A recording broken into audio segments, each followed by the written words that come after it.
मसीह में प्रिय भाई बहन, आज 100% माता पिता में से केवल और केवल 5% माता पिता ही अपने जीवन में खुश हैं। बाकी जितने भी 95% माता पिता हैं वो सबसे ज्यादा इस संसार में दुखी हैं। क्यों वो दुखी हैं, आज हम इसी बात पर चर्चा करेंगे। माता पिता इसलिए दुखी नहीं है कि उनके ऊपर कर्ज का बोझ है। माता पिता इसलिए दुखी नहीं है कि उन्होंने एक अच्छा घर बना नहीं पाया। माता पिता इसलिए दुखी नहीं है कि उनके पास एक अच्छा घर नहीं है। माता पिता इसलिए दुखी नहीं है कि उनके पास अच्छा खाने पीने को नहीं है। माता पिता इसलिए दुखी नहीं है कि उनकी जरूरतें पूरी नहीं हो पा रही है।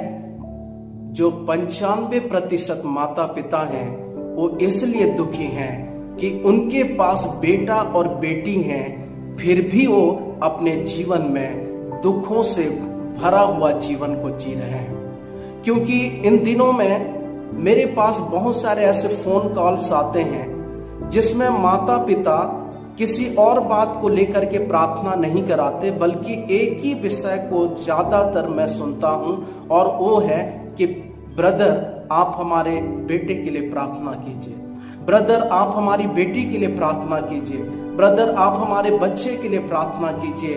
वो हमारा बात नहीं मानते, वो हमारा कहना नहीं मानते, वो अपनी मर्जी अपना जीवन को जीते हैं। वो माता पिता को अभी तक समझ नहीं पाए हैं। इस प्रकार के ढेर सारे फोन कॉल्स हमारे पास आते हैं और इन सारी बातों को देख करके ऐसा प्रतीत होता है कि जो 5% माता पिता है केवल वही लोग खुश हैं। बाकी 95% माता पिता किसी और चीजों को लेकर के दुखी नहीं, परंतु अपने बच्चों को लेकर के दुखी हैं। इसलिए परमेश्वर के वचन में व्यवस्था विवरण उसके 6 अध्याय उसके 2 पद में प्राचीन काल से परमेश्वर ने अपने लोगों को जो विधियां और जो आज्ञाएं और जो नियम और जो परमेश्वर का वचन था, उसे परमेश्वर ने अपने लोगों को खड़ा किया और उन्हें बताया कि इसे पिता भी मानेगा, पुत्र भी मानेगा, पोता भी मानेगा। मतलब उस वचन को मानना अनिवार्य है।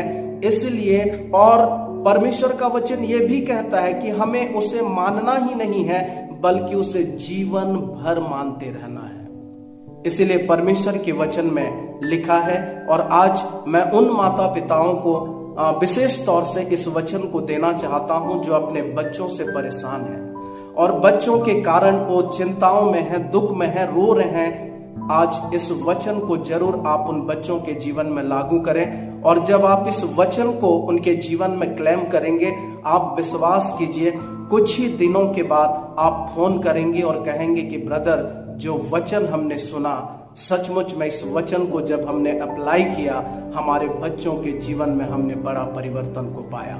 नीति वचन उसका 22 अध्याय उसके 6 वचन में प्रभु का वचन कहता है कि बच्चों को शिक्षा उसी मार्ग की दे जो बुढ़ापे तक उनका काम आए। और आपको पता है दुनिया में ऐसा कोई भी काम नहीं जो बच्चों को बुढ़ापे तक वो काम आए। एकमात्र शिक्षा यही है कि हम परमेश्वर के वचन की शिक्षा उन्हें दें। और जब मैं और आप अपने बच्चों को परमेश्वर के वचन की शिक्षा देंगे, आप 100% श्योर हो जाइए कि आपके बच्चों के कारण आप कभी भी परेशान और दुखी नहीं हो सकते। आज बहुत सारे माता पिता इसलिए परेशान हैं, वो बच्चे गरीब हैं इसलिए नहीं, बच्चे के पास पैसा नहीं है इसलिए नहीं, बच्चा उनका बेटा उनकी बेटी बड़ा बड़ा नौकरी करते हैं, बहुत पैसा कमाते हैं, लेकिन पैसा कमाने के बाद भी वो अपने माता पिता के साथ अच्छा व्यवहार नहीं देते। उसके कारण से माता पिता दुखी हैं। और ये गलती किसकी है? ये पड़ोसी की गलती नहीं है या किसी दूसरे देश की गलती नहीं है कि आपका बच्चा आपका आदर नहीं कर रहा है, आपके बच्चे आपको नहीं समझ पा रहे हैं। इसमें किसी दूसरे की गलती नहीं है, बल्कि हम स्वयं माता पिता की ही गलती है कि हम अपने बच्चों को वो शिक्षा नहीं दे पाए जो उनके बुढ़ापे तक काम आए। मैं अपने घर में अपने बच्चों को, हम दोनों पति पत्नी मिलकर के उन्हें प्रतिदिन परमेश्वर के वचन को सिखाते हैं। मुझसे भी ज्यादा मेरी पत्नी जब बच्चों को सुलाती है, उनके साथ रहती है, तो व्यवस्था विवरण की किताब 6 अध्याय में उसके 6 से लेकर के आगे जब पढ़ेंगे तो वचन कहता है कि अपने बच्चों को उठते बैठते चलते परमेश्वर के वचन की शिक्षा दें। और जब आप बचपन से ही अपने बच्चों को परमेश्वर की वचन की शिक्षा देंगे, आप विश्वास कीजिए आपके बच्चे आगे चल करके आपको दुखित नहीं करेंगे, बल्कि आपके नाम को रोशन करेंगे, आपके नाम को ऊंचा उठाएंगे, क्योंकि उनके अंदर में संसार की शिक्षा तो है ही है, लेकिन उससे भी बढ़कर आपने और हमने जो प्रयास किया कि हम अपने बच्चों को परमेश्वर के वचन को दें, वही वचन आगे चल करके उनके जीवन में काम करता है और वो माता और पिता को आदर देने लग जाते हैं, माता और पिता को समझने लग जाते हैं। लेकिन आज दुख की बात तो ये है कि हम वचन सुनते हैं, हम कई लोगों के वचन सुनते हैं, लेकिन मानते नहीं है। आज एक बार जरूर इस वचन को मान करके देखिए, एक बार जरूर इस वचन को अपने बच्चों के जीवन में अप्लाई करके देखिए।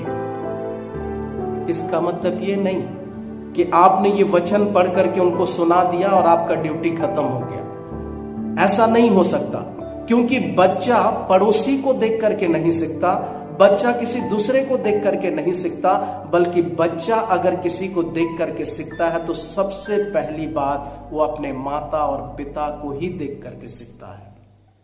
अगर आप परमेश्वर के वचन के अनुसार चल रहे हैं तो आपको सोचने की जरूरत नहीं है अपने बच्चों के लिए, क्योंकि आपका बच्चा आपके पद चिन्हों पर ही चलेगा।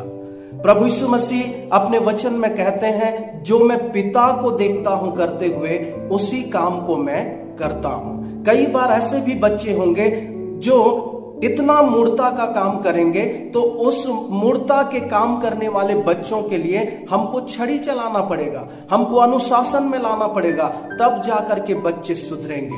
कई बार बच्चों को सिखाने के लिए हमको ताड़ना देना पड़ेगा, हमको उनके साथ कठोर बनना पड़ेगा, तब जाकर के बच्चे अपने जीवन में सुधार को लेकर के आएंगे।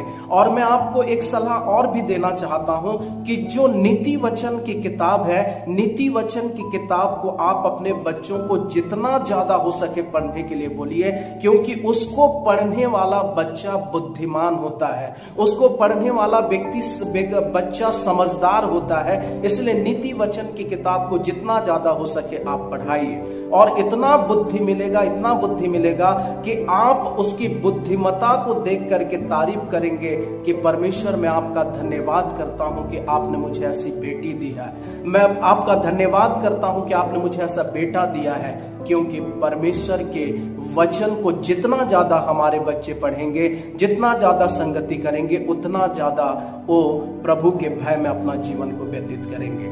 तो आज मैं कुछ बातों को आपको बताने जा रहा हूं और अंत करने जा रहा हूं। आप अपने बच्चों को प्रभु की शिक्षा दें, और दें ही नहीं बल्कि करके दिखाएं। दूसरी बात, आप अपने बच्चों को संडे स्कूल भेजें, और जहां संडे स्कूल होता है वहां आप जरूर अपने बच्चों को भेजें और चर्च भेजें, और उनको साथ लेकर के आप उनके संग रहें और उनको दिखाएं कि हमें प्रभु से कितना प्यार है। और जब आप और मैं अपने बच्चों को संडे स्कूल भेजेंगे, अपने बच्चों को चर्च की संगति में भेजेंगे, आप विश्वास कीजिए आपके बच्चे कभी बिगड़ेंगे नहीं, बल्कि आपके बच्चे हमेशा आपके लिए आशीष का कारण बनेंगे। और मैं विश्वास करता हूं ये जो वचन आपने सुना है, इस वचन के अनुसार आप करेंगे, और जब करेंगे तो 100% आप अपने बच्चों के जीवन में परिवर्तन देखेंगे, और कभी भी नहीं कहेंगे कि मैं अपने बच्चों को लेकर के परेशान हूं। परमेश्वर इन वचनों के द्वारा हम सबों को आशीष दे। God bless you all.